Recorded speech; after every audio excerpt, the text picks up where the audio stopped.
আসসালামু আলাইকুম রহমতুল্লাহি ওবরকাতুহু। সম্মানিত দর্শক, বিশ্বকাপ অর্থাৎ ফুটবলের যে বিশ্বকাপ খেলা হয়ে গেল আমেরিকাতে,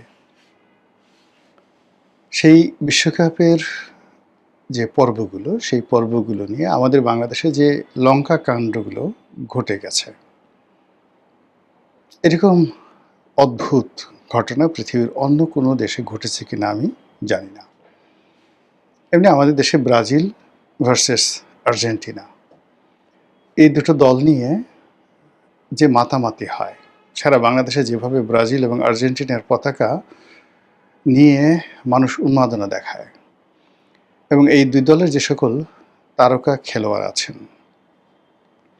তাদেরকে যেভাবে আমাদের দেশের মানে মানুষ মাথায় করে নাচে, তাদের জন্য মারামারি করে, তাদের জন্য কাটাকাটি করে, এরকম অদ্ভুত ঘটনা ঘটেনি। এবং আর্জেন্টিনার যারা সাপোর্টার তারা ব্রাজিলকে গালাগালি করবে, ব্রাজিলের যারা সাপোর্টার তারা আর্জেন্টিনাকে গালাগালি করবে। এইবার যখন ব্রাজিল বাদ পড়ে গেল, তখন এক দফা লঙ্কা কাণ্ড ঘটল। তারপর যখন খেলতে খেলতে একেবারে ফাইনাল পর্যায়ে এসে গেল স্পেন ভার্সেস সেই আর্জেন্টিনা। তো এই খেলার রাতে, মানে যেদিন ফাইনাল খেলা হবে সেদিন ঢাকা সহ দেশের অন্যান্য জায়গাতে এই যে বাঙালি, আমাদের যে চারিত্রিক বৈশিষ্ট্য, আমাদের যে অকাল, মানে যে কুমাণ্ড যেটাকে বলা হয়, কুষ্মাণ্ড বলে অনেকে না, তারপর চিন্তার যে যাকে বলা হয় দৈন্যতা, চারিত্রিক অস্থিরতা, এই বিষয়গুলো যেভাবে ফুটে উঠেছে এবার ব্রাজিল এবং মানে আর্জেন্টিনা এবং স্পেনের যে ফাইনাল খেলা, সেই খেলাতে এটি ছিল নজিরবিহীন। আমি সাধারণত এ ধরনের খেলা নিয়ে আমার মাতামাতি হয় না। আগে একসময় খুব খেলা দেখতাম, কিন্তু সাম্প্রতিক বেশ কয়েক বছর যাবৎ ব্যস্ততার কারণে হয় না। রাত্রি জেগে খেলা দেখা তো স্বাস্থ্যগত কারণেই সম্ভব হয় না। আবার পরবর্তীতে দিনের বেলাতে প্রচণ্ড ব্যস্ততার কারণে সেই খেলাগুলোর যে আবার রিপ্লে করে দেখব ইউটিউবে বা অন্য কোনো মাধ্যমে, সেটাও হয় না। কিন্তু এই খেলা নিয়ে যে সকল লঙ্কা কাণ্ড ঘটে সেগুলো আমরা আলোচনা করি, আমাদের বয়সী যারা লোকজন বা আমাদের ছেলে যারা সিনিয়র, তারা আলোচনা করি। তো এইরকম খেলার কয়েকটি ফুটেজ, কয়েকটি ঘটনা বেশ কয়েকজন নামকরা রাজনীতিবিদ তারা পাঠিয়েছেন। অনেকের সঙ্গে কথা হয়েছে এবং তার মধ্যে বিশেষ করে উল্লেখযোগ্য যার সঙ্গে আমার এই খেলা নিয়ে বেশি কথাবার্তা হয়েছে, তিনি হলেন সাবেক মন্ত্রী, একসময় ঢাকার কিংবদন্তির ছাত্রনেতা ছিলেন, মুক্তিযুদ্ধের অন্যতম বীর সেনানী কাজী ফিরোজ রশিদ। আপনারা যারা ৭০ দশকের বা ৬০-এর দশকের ছাত্র রাজনীতি সম্পর্কে খোঁজখবর রাখেন, তারা বুঝতে পারবেন যে এই ঢাকা শহরে কাজী ফিরোজ রশিদ কোন পর্যায়ের প্রভাবশালী নেতা ছিলেন। এবং এরশাদের পুরো জামানাতে তিনি অনেক গুরুত্বপূর্ণ মন্ত্রণালয়ের মন্ত্রী ছিলেন এবং বাংলাদেশের রাজনীতি তিনি যেভাবে দেখেছেন সামনে পেছনে, এর বাইরে তিনি রাজনীতির অনেক অন্দরমহলের ঘটনা জানেন। তিনি একেবারে টুঙ্গিপাড়ার মানুষ, সাবেক প্রধানমন্ত্রী শেখ হাসিনা এবং তিনি ক্লাসমেট, একই স্কুলে পড়েছেন। তারপরে তাদের মধ্যে সম্পর্কটা যখন স্কুলে পড়তেন, তুমি সম্পর্ক, যখন শেখ হাসিনা কলেজে পড়তেন, তো সম্পর্কটা এতটা পারিবারিক যে অনেক সময় কাজী ফিরোজ রশিদ তার একটা ভ্যাসপা ছিল, সেটাতে করে সাবেক প্রধানমন্ত্রীকে তিনি ইডেন কলেজে পৌঁছে দিতেন। এইরকম। তাহলে বোঝার চেষ্টা করুন, রাজনীতির বিএনপি, আওয়ামী লীগ, জামাত থেকে শুরু করে যা কিছু আছে, এর অভ্যন্তরীণ অনেকগুলো বিষয় কাজী ফিরোজ রশিদ জানেন। তিনি একজন ধনাঢ্য ব্যক্তি, ব্যবসা বাণিজ্য করেন, ওকালতি করেছেন, সব কিছুই জানেন এবং এর মধ্যে খেলাধুলাও দেখেন। আর অনেক আগের থেকে তার পশু পাখি পালার, লালন পালন করার যাকে বলা হয় অভিজ্ঞতা রয়েছে। তো যে কথাটা আমি ফিরোজ ভাইকে কখনো বলিনি, কিন্তু আজকে এই টকশোতে বলি। ফিরোজ ভাই যখন টিএনটি মন্ত্রী, আমি তখন সিদ্ধেশ্বরীতে থাকতাম এরশাদের জামানাতে। নিয়মিত তার বাসায় যেতাম, তখন আমি সাংবাদিক। নিয়মিত তার বাসায় যেতাম। তিনি সেই মন্ত্রীপাড়ায় যে বাসায় থাকতেন, পুরো বাসাতে পাখিতে গিজ গিজ গিজ গিজ করত। তো যখন এরশাদের পতন অনিবার্য হয়ে গেল, তখন আমার মনের মধ্যে একটা লোভ আসলো যে আমি সেই কাজী ফিরোজ রশিদের বাসায় গিয়ে তার পাখিগুলো লুট করব। অন্তত 10-12টা পাখি আমি সেখান থেকে নিয়ে যাব। এবং অবাকের ব্যাপার হলো যে আমার বাসা থেকে ফিরোজ রশিদ সাহেবের বাসা খুব কাছাকাছি ছিল, আমি সিদ্ধেশ্বরীতে থাকতাম। তো যেদিন এরশাদের পতন হলো, সেদিন আমি গেলাম। গিয়ে দেখি পুরো বাসা খালি, ফিরোজ ভাইও নাই, তার একটা পাখিও নাই। এবং আমি এত অবাক হলাম, সারপ্রাইজ হলাম যে ফিরোজ ভাই টের পেল কী করে আর পাখিগুলো সে নিয়ে গেল কী করে। এই কথাগুলো ওনাকে আমার কখনো বলা হয়নি। উনি এই খেলা নিয়ে আমাকে টেলিফোন করলেন যে রনি, শুনছো নাকি, দেখছো আজকের ঘটনা, বলে বয়স্ক মানুষ অনেকক্ষণ হাসলেন এবং ওনার কতগুলো ভিডিও পাঠালেন। এবং তার হাসির যে কারণ, সে কারণ হলো কয়েকটি মেয়ে তারা মেসির জন্য কাঁদছেন, কান্নাকাটি করছে, বয়স অল্প, যে মেসি আর জীবনে খেলতে পারবে না, এরকম ঘটনা কি হলো। আর সেই মেয়ের কান্না দেখে মেয়ের মাও কান্নাকাটি করছে।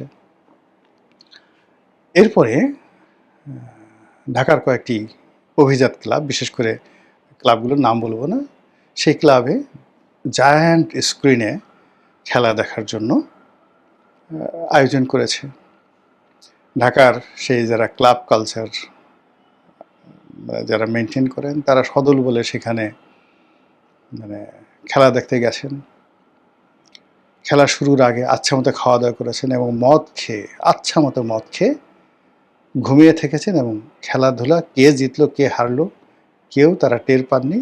সকাল 8টা-9টার পরে তাদের ঘুম ভেঙেছে এবং তারা যে যেখানে, কেউ সুপার উপর শুয়ে পড়েছে, কেউ ফ্লোরে শুয়ে পড়েছে, ওদিকে খেলা হয়ে গেছে। অথচ খেলা দেখার জন্যই কিন্তু তারা ক্লাবে গেছেন, কিন্তু খেলা না দেখে মদ, ফুর্তি, আনন্দ, নাচানাচি এগুলো করে কোন ফাঁকে যে কে বমি করেছে, কে কাপড় চোপড় নষ্ট করেছে, কে শুয়ে পড়েছে, এবং সে পুরো ক্লাবের পরিবেশ এতটা খারাপ করেছে যে কোনো ভদ্রলোক সেই ক্লাবে গিয়ে, 5 স্টার ক্লাব, খুব নামকরা ক্লাব, সেই ক্লাবে গিয়ে যে দুটো ডাল ভাত খাবেন বা কোনো একটা অনুষ্ঠান করবেন, সেই অবস্থা এই খেলার দিন ছিল না। এবারে ঢাকা বিশ্ববিদ্যালয়ে কী ঘটেছে আপনারা জানেন। ঢাকা বিশ্ববিদ্যালয়ে যে ঘটনা ঘটেছে সেটা হলো, এই জায়ান্ট স্ক্রিনে খেলা দেখার জন্য বিশ্ববিদ্যালয়ের বাইরে যারা লোকজন, তারা বিশ্ববিদ্যালয়ে ঢোকার চেষ্টা করেছে। আর বিশ্ববিদ্যালয়ের একদল যারা শিক্ষার্থী, তারা তাদেরকে ঢুকতে দেবে না। এটি নিয়ে দুই পক্ষ মারামারি, ধাক্কাধাক্কি, এবং দেখা গেল যে এই ব্যারিকেড, ঢাকা বিশ্ববিদ্যালয়ের যে ব্যারিকেড, সেটা ভেঙে যারা জায়ান্ট স্ক্রিনে খেলা দেখবে ক্যাম্পাসে দাঁড়িয়ে, তারা ঢুকে গেল সদল বলে ঢাকা বিশ্ববিদ্যালয়ে। এটাও অতীতে কখনো ঘটেনি। সবচেয়ে বেশি ঘটনা ঘটেছে পুরনো ঢাকাতে, বংশালে, নবাবপুরে, গুলিস্তানে, এবং এখানে বেশ কয়েক দফা মারামারি হয়েছে। তো মারামারির মধ্যে সবচেয়ে উল্লেখযোগ্য মারামারি যেটি হলো যে স্পেনের পক্ষের যারা খেলোয়াড়, তারাও জয়লাভ করবে এজন্য বেশ কয়েকটি গরু জবাই করে তারা যাকে বলা হয় তেহারি রান্না করে বসে আছে। আর প্রতিপক্ষ আর্জেন্টিনা যারা আছে, তারাও এইভাবে তেহারি রান্না করে ড্যাগের পর ড্যাগ তারা বসে আছে। পরবর্তীতে যখন এক পক্ষ জিতলো, অন্য পক্ষ হারলো, তখন ওই পরাজিত পক্ষ বা বিজয়ী পক্ষ একে অপরের উপর হামলা করলো। কেউ খেতে পারলো না, সবার খাবার দাবার নষ্ট করে ফেললো এবং ভীষণ রকম মারামারি, এমন মারামারি করলো যে তার পরের দিন যে ওই যে এলাকায় মারামারি হয়েছে সেই এলাকার সমস্ত দোকানপাট বন্ধ। এখন জনাব কাজী ফিরোজ রশিদ তিনি বলছিলেন যে এমনি এক দোকানদার, বড় দোকানদার, বেশ বড় ব্যবসায়ী, তো তার দোকান থেকে তিনি কিছু মালামাল কিনেন। তাকে ফোন দিয়েছে, সে বলে যে ভাই, আজকে তো দোকান খোলা যাবে না, দোকান বন্ধ আমাদের এলাকাতে। কেন বন্ধ? বলে এরকম কালকে রাতে এরকম খেলাধুলা করে মারামারি করছে। সেই মারামারি করার পরে এখন প্রতিটা দোকানের নাম হয়ে গেছে, এটা আর্জেন্টিনার দোকান আর এটা স্পেনের দোকান। এই জন্য দুই পক্ষই ভয়ে দোকানপাট বন্ধ রেখেছে পরিস্থিতি ঠান্ডা না হওয়া পর্যন্ত। এখন যদি আমরা কোনো কারণে দোকান খুলি, প্রতিপক্ষ এসে দোকান লুট করবে। কাজে এই অবস্থা আমি আপনার কাছে মালামাল বিক্রি করতে পারবো না। তো অনেক রিকোয়েস্ট করার পরে সে রাজি হলো যে পিছনের শাটার খুলে বা মানে দরজা খুলে কোনো মতে গোপনে কিছু মাল তাকে দেওয়ার জন্য। বিকজ যে আইটেমগুলো কাজী ফিরোজ রশিদ সাহেব চাচ্ছিলেন এগুলো খুব গুরুত্বপূর্ণ ছিল। তো এই হলো মানে ঢাকার বাস্তব চিত্র, সারা দেশের বাস্তব চিত্র।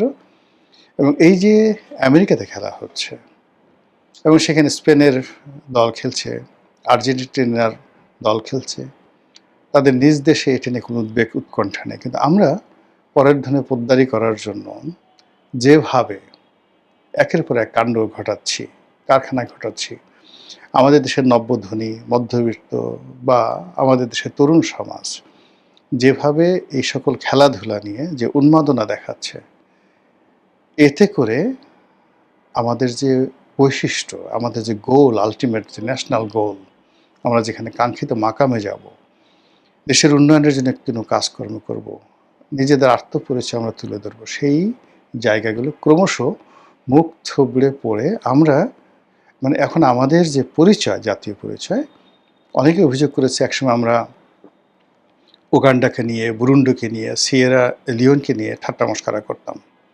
অবাক করার ব্যাপার হলো যে গ্লোবাল স্ট্যান্ডার্ডে এই সকল দেশ এখন আমাদের সাথে অনেক অনেক গুণ এগিয়ে আছে।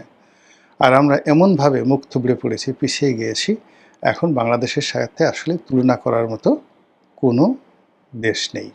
এই অবস্থায় যারা বিজয়ী হলো স্পেন, তারা যদি জানে যে বাংলাদেশে তাদেরকে নিয়ে এইরকম ঘটনা ঘটেছে, বা যারা পরাজিত হলেন তারাও যদি জানে যে বাংলাদেশে তাদেরকে নিয়ে এই ঘটনা ঘটেছেন, আমার বিশ্বাস তারা লজ্জা পাবেন। মহান আল্লাহ আমাদের সবাইকে হেদায়েত দান করুন এবং হেফাজত করুন। আসসালামু আলাইকুম ওয়া রাহমাতুল্লাহি ওয়া বারাকাতুহু।